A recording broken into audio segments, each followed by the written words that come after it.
Welcome to episode 3 of the Andromeda series. Players are still in the early expansion phase. It's only turn 4, so nobody's bumped into each other yet, but we at least get to look over their shoulder while they ruthlessly slaughter the independent city-states that surround them. So Urmor's expansion has gone well, they've taken no losses. Here, we'll watch them slaughter the hobbits real quick, just for fun.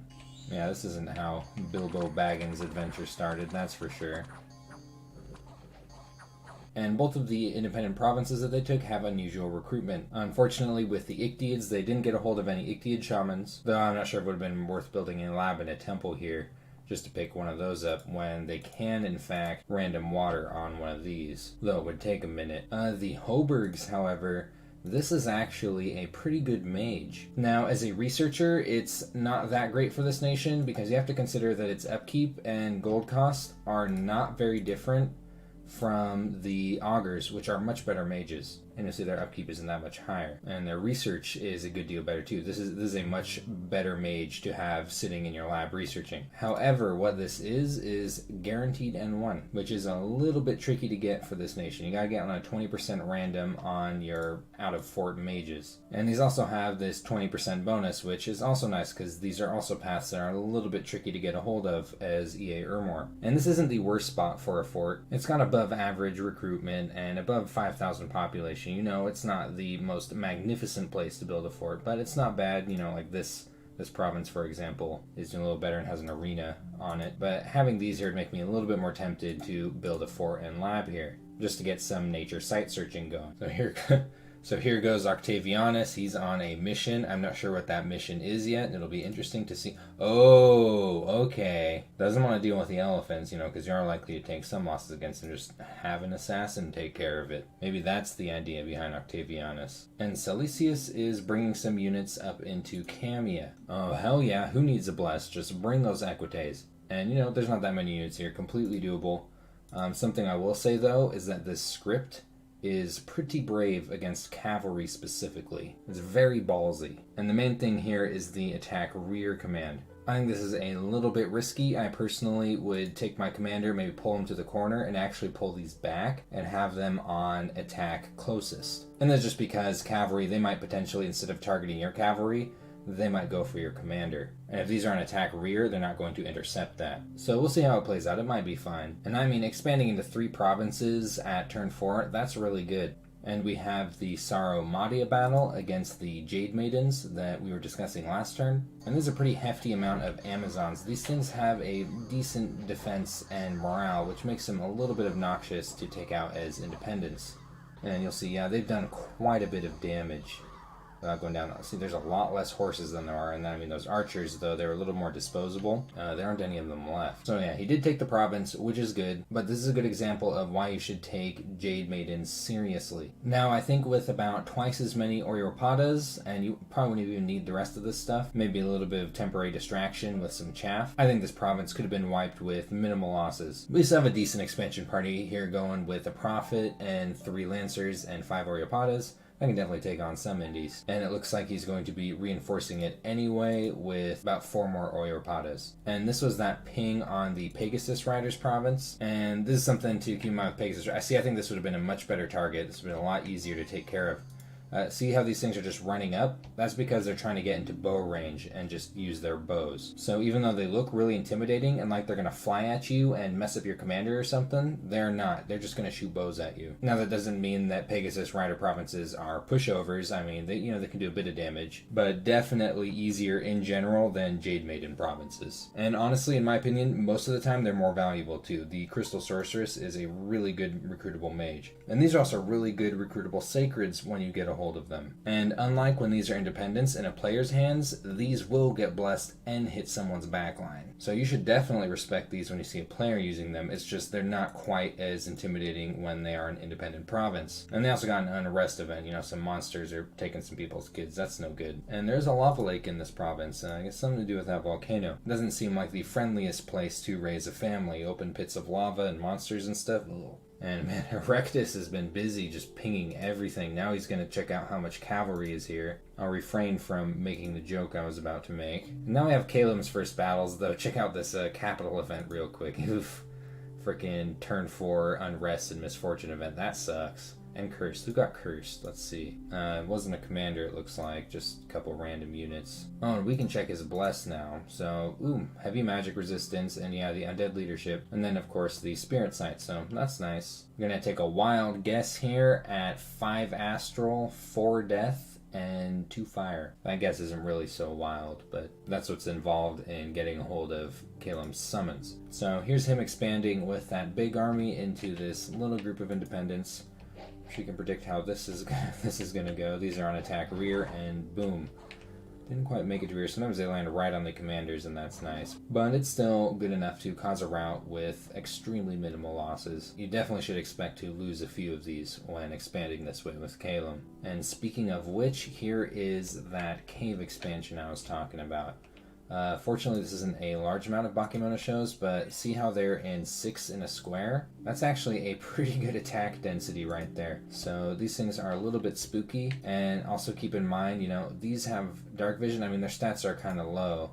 These don't, and you'll see that their stats are just absolutely abysmal in the darkness of the cave. And you'll see that when these come down, they do manage to land on the commander right away, which is great, but you'll see that a lot of them did get erased when they landed around the Bakemono shows over here. And then, you know, they like to get in the way of routing armies, something that's really obnoxious about flying units. But they did manage to take the province. I actually didn't think they were going to be able to do this. I thought these little goblins were going to kick their shit in. So, pretty good. And now he probably won't ever have to enter this cave again. Heading back to the capital for some reinforcement, and combining a couple of armies onto these furbolgs. This looks like a very pretty province. And they do have some research going, just evocation 2, maybe just to pick up lightning bolt for some utility, we'll see. As with fire 1, these things aren't able to do an enormous amount. And he already has evocation 1, so they will at least support expansion a little bit with fire darts, though unfortunately I find a lot of times you just set your own birds on fire. So Helheim is on the move, heading through the woods. And oh yeah, this is going to be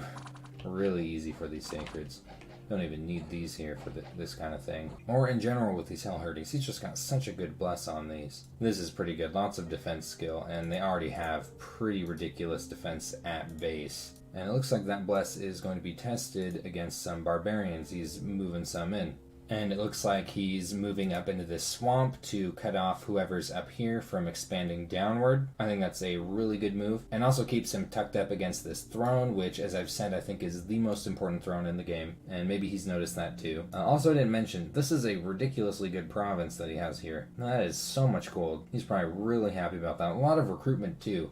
Unfortunately, it's right next to his capital, so it's not the most ideal place to build a fort, but I'd still be tempted to anyway, just to help protect this income and make use of this recruitment. One side effect of coming up in an arm like this, though I do think it is the right move, is that he's not entirely sure what's going on down here yet. I mean, we know, of course, that Hinnom is sitting right around here. And, you know, he's already going to have this kind of weird hourglass-shaped expansion no matter what. And it could end up looking like a big, long macaroni noodle if he's unfortunate. And here we've got a little rest expansion into a fairly easy province, showing y'all for those bear fans out there.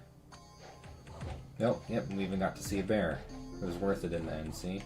So, good gold province, kind of unfortunate on the resources, but I suppose they don't need that many resources to get a hefty amount of skin shifters going. It looks like next turn they're going to have an expansion party ready to go. They've already got some skin shifters sitting on the couch. And something I'm seeing here is this guy, he does have a chest wound. I mean, it could be, of course, from an arrow, but it might be picked up because he's immediately on stay behind troops, which means he's going to be pretty close to the front line. I don't know if that's intentional, if you just want, you know, the extra guy swinging his couple of weapons around, but you might lose the commander, and this is the one that can do line formations, which you're not using. I think a good line formation would make it so you could bring this guy up a little bit further, and then things will enter his Word of Thorns range a little bit faster. And also, you don't really need the Holden attack when you have Divine Blessing going. You know, they're going to get blessed by the time they hit enemy lines, if you just have them on attack closest, which is going to give them a little bit less time under archer fire, which is pretty important because these things don't have the best protection. And I'm not trying to sound nitpicky, I'm just, you know, giving some suggestions here and there based off of my own personal experiences, which,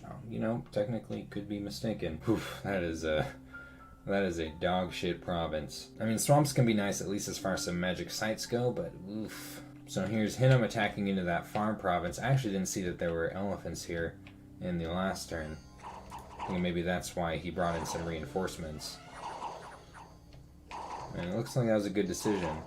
They did lose a few there to those elephants. So yeah, a couple swordsmen and a Dawn Guard. A little unfortunate, but you gotta get it done eventually. And those will be paid for in a few turns anyway. Nice example of the healer ability. This thing is just great. So few nations have access to this. A really powerful ability. Especially when you have such high quality units, it makes them a lot harder to wear down over time. And it looks like Hinnom is carving out most of his cap circle immediately. Now there are pros and cons to this. One thing to keep in mind is efficiency. And that's if you've taken everything in your cap circle, say you get another expansion party going, they're going to have to move a turn before they can take a province. Whereas, this could be taking another province, and then when you do get another expansion party ready, they can then take this province, and it's a little bit more efficient. However, I do think that this is the right decision in this case, because right now he is resource capped. He's got plenty of gold. He's got plenty of recruitment. What he needs is resources. And what Karnag has is resources. Also has a lot of gold. This is a nice province. So definitely a sensible move in this scenario. I'm just mentioning it because sometimes people will clear out their cap circle when that's not necessarily the best thing to do. And we've got Irgan here. I wonder what his deal is going to be. He's got him moving around, but he's leaving his son behind. Pretty sad story right here.